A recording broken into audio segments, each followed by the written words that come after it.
with the really polarized and contentious climate of everything. Nothing's nuanced. It's one extreme or the other. But I think a big part of it is vulnerability and being okay with saying you're not okay. And it's too bad because the more of that we do, the more we'll realize that we're not alone in not feeling okay. It's these are tough times. First of all, life is full of suffering, as we know. It's everywhere all the time, and it's not going to go away. There are also times when we have relief from suffering, and that's great. And there's a lot of joy, and there's all kinds of things in between. And can we notice that? I mean, a lot of this has to do with people slowing down, noticing what's going, opening their hearts, and connecting to one another. And you and I, because we both teach those kinds of things, we know what a difference it can make when people pause to do that. Yeah. And how can we make that be more cultivated in society, more valued in society, in cultures where the condition of another matters a lot to the condition of you. We're not seen in isolation. You're going to be seeing more of that kind of behavior, at least the kind concern. Because, like the notion of Ubuntu, I am because we are, that we don't have that in North America, especially in the United States. It's just not the way we're brought up. So there's all kinds of things, the individualistic society, the polarized, media and the situations that we're in, and the fact that we're not taught to allow ourselves to feel the pain of suffering in ourselves and others.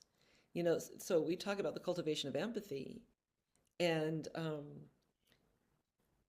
we also talk, we've talked last time, and I'm bringing it up again, common humanity and embracing common humanity. And what that means is recognizing that even in the presence of all the differences among us, what we believe, where we live, who we like, age, size, appearance, everything, that underneath it all, we're all just here trying to get through life without too much suffering and a little bit of joy and ease. That is more profound than all the things that separate us. And if any of us needs a reminder of that, all we have to have is a natural disaster, you know, or a terrorist attack or something where something bigger than us happens, and then we realize how small and petty our differences are.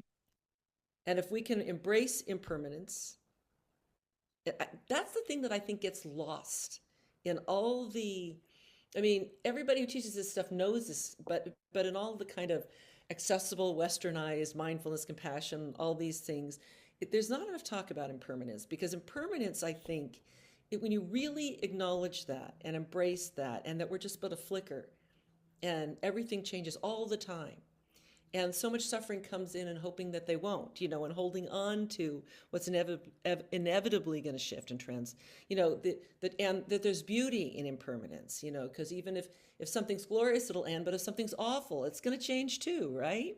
It's going to go up and down and up and down. If we can really acknowledge our shared predicament as suffering creatures, acknowledge our shared predicament as having just a little flicker of a flame in this big existence or whatever, then we can have a little humility and reach out our hands to somebody else and recognize we're all on the, I love, one of my favorite quotes ever is that one of Ram Dass's, which is we're all just walking each other home. you know can we recognize that? And I think that is, I think that is the answer. I feel very strongly about that will heal us if we can remember that. It will make us more vulnerable. We will get more in touch with our sorrow.